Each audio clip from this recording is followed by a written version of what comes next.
Hi girls, Daddy's got a new story. This one's called Iron Robin.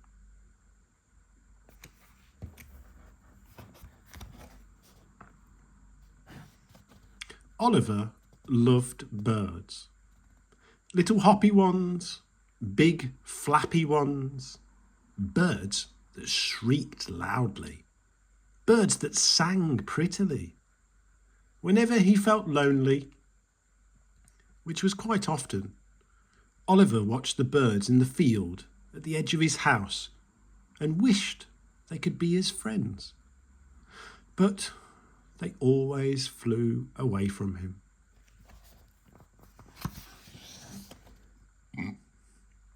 One wet day, Oliver trudged out into the rain and tried to make a little wall out of stones, like the neat wall at the edge of the field. But the stones were slippery and his wall kept falling down. Oliver felt like crying. Why was it that the things you really wanted to do so often went wrong?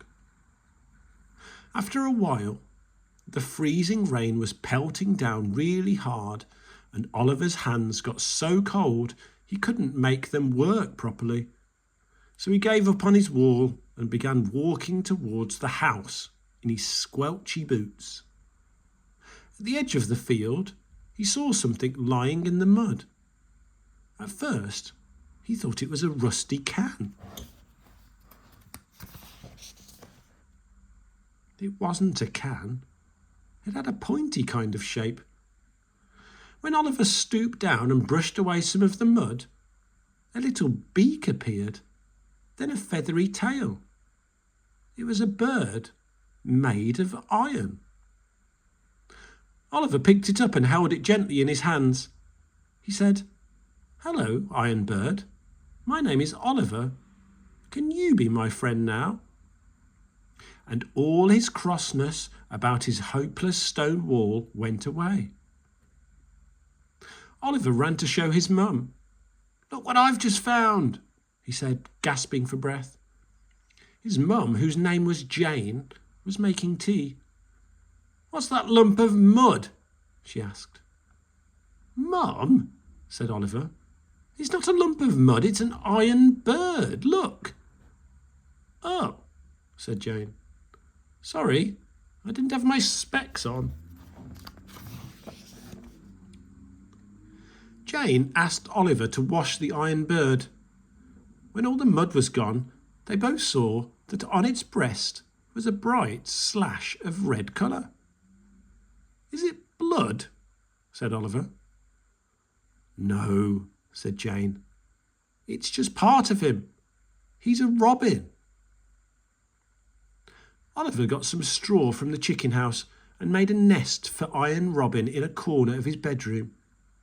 He whispered to him, "There's a bossy dragon called Draggy who lives in this room, but I tell him not to annoy you.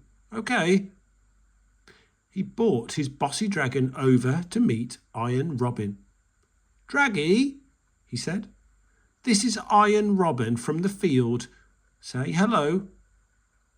"Hello to what?" said Draggy. "To that little flake of metal?" "Oh, Draggy," said Oliver, laughing. "That's no way to talk to a new friend." "New friend?" said Draggy. "Oh, all right. I've never had a friend that small." "You're a bit titchy, bird, and sorry to say this, but you actually look a bit rusty as well, don't you?" But Iron Robin didn't reply. He just sat very still in his nest of straw.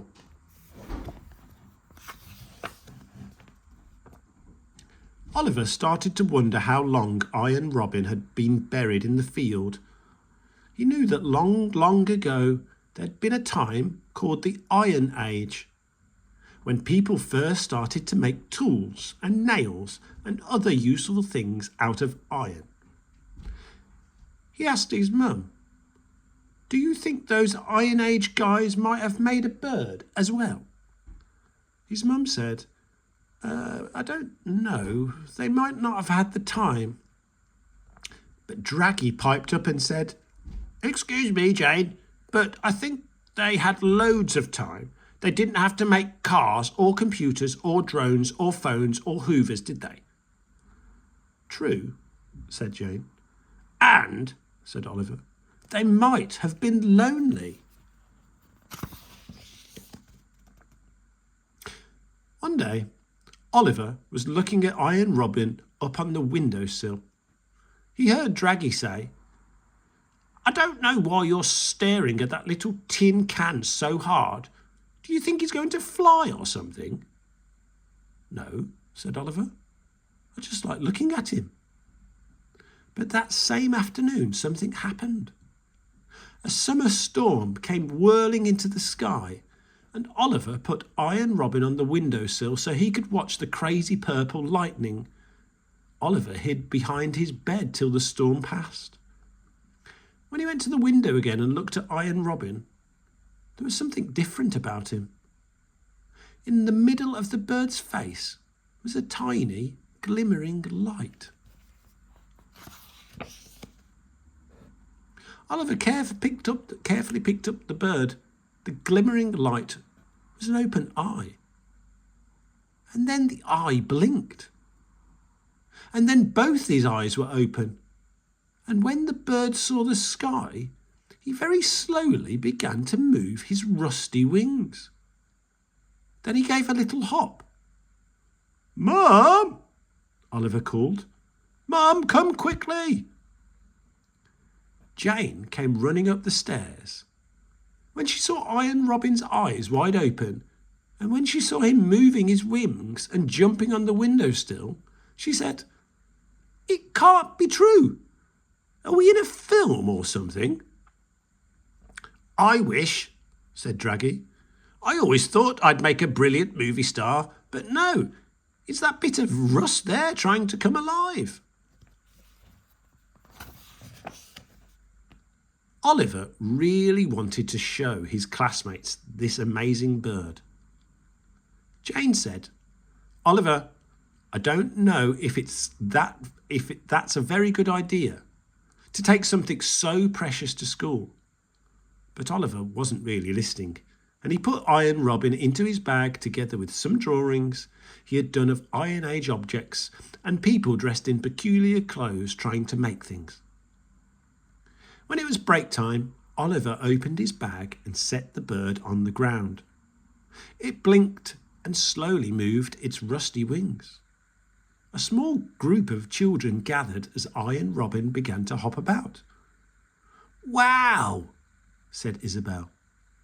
"That is so cool," said Moshin. "I suppose it's just a robot kind of thing," said a boy called Casey. "Is it?" "Wrong," said Oliver firmly. "I found it in a field. I'm helping it to come alive." Oliver felt very proud of his bird, but then something terrible happened. A group of bigger children crowded in to look at Iron Robin, and the next moment he had gone. "Hey, who took my bird?" shouted Oliver. But the other children ran away laughing, and Casey ran after them. Isabel and Moshin looked at Oliver, who had begun to cry. "That's horrible," said Isabel, putting her arm around him. "They're so mean." "Do you want to come and play hide and seek with us instead?" asked Moshin kindly. Oliver didn't want to play hide and seek. He felt too sad. He wished he'd paid attention to his mum's warning not to take Iron Robin to school. He couldn't stop crying, but he was glad Isabel and Moshin were with him. He showed them drawings that he'd made of Iron Age people in their ragged clothes. Moshin said, "Good pictures, Oliver. And listen, we saw that bird hopping about and everything. We'll help you get him back." When the school day ended, they went out into the playground to look for the mean kids who had taken Iron Robin, but there was no sign of them. Tomorrow we'll find them, said Isabel. And, said Moshin, they'll probably just get bored with him and give him back to you. But the older kids hadn't got bored of him. The next day, Oliver, Moshin and Isabel saw them hiding round the back of school. They were hurling Iron Robin up into the air, hoping this would make him fly. But he didn't fly. Each time he came crashing down on the hard ground. Then Oliver heard one of them say, "He's useless. I think we imagined that magic stuff. Let's just play a game with him. Let's see who can throw him the highest." They began their game, and Oliver watched helplessly as Iron Robin kept appearing as a tiny speck against the blue sky, almost like a real bird, until after one extra brilliant throw, he landed on the roof and disappeared. "Oh, pants," said Moshin. "Massive pants," said Isabel. Oliver walked home alone. The summer went on and the holidays came. Lots of birds visited the field, and Oliver watched them sadly from his window. Draggy kept trying to cheer him up, saying, "Maybe the little basket of rust didn't make that brilliant a friend." "Maybe," said Oliver. But in his heart he didn't believe this. And when school returned in the autumn, he still believed he'd lost something precious. One morning, near the beginning of a term, a storm began. The rain and wind were very strong, and Iron Robin, who had landed beside a chimney after the throwing game, was pushed down to the very edge of the roof of the school. Streaks of angry lightning began shooting down from the sky like giant silver arrows. The next moment, a shaft of lightning hit the school roof. The old building began to tremble. "Miss," the children called out, "what's happening?" Miss Bugle, their kindly teacher, said, "Right, everybody, stay where we are till the lightning stopped. Then we'll go outside to check that everything's okay." Oliver knew, and he supposed Miss Bungle knew, that this kind of lightning can make things catch fire. But all they could do was huddle together and wait till it was over, and then the frightening teachers quickly led all the children out of school. Oliver hardly dared look up at the roof. Surely it must be burning. But there were no flames. Then at the very edge of the roof, where the lightning had struck, Moshin saw a dark object that had never been there before. "Oliver, look," he said. "What's that thing?" Miss Bungle said, "Whatever it is, I think it saved us, Moshin. It must be a piece of iron. Lightning bounces off iron, you see, and so our school wasn't harmed." When Oliver heard this, he understood at once what had happened. The piece of iron was his bird. And then something amazing happened. All the children stared up and the rain stopped and the sky cleared. There was a tiny movement on the roof edge. Oliver held his breath as he saw the sun glint on a flash of red. Isabel saw it too and held on to Oliver's arm. "Iron Robin," shouted Oliver, "come down." And it was just as if the iron bird could hear him calling. He opened his rusty wings and spread them wide and sailed through the bright air and landed on Oliver's head. Oliver reached up and took him down, then held him in his hands and began laughing. When Oliver took Iron Robin home, he couldn't wait to tell Jane and Draggy what had happened. "The school's roof's really tall," he said, "but Iron Robin just flew down onto my head." "I think that's beautiful," said Jane. "Nobody could believe it, Mum," said Oliver. "No," said Draggy. "Well, to be honest with you, Oliver, I'm having trouble believing it. It's not normally what titchy little toast racks manage to do.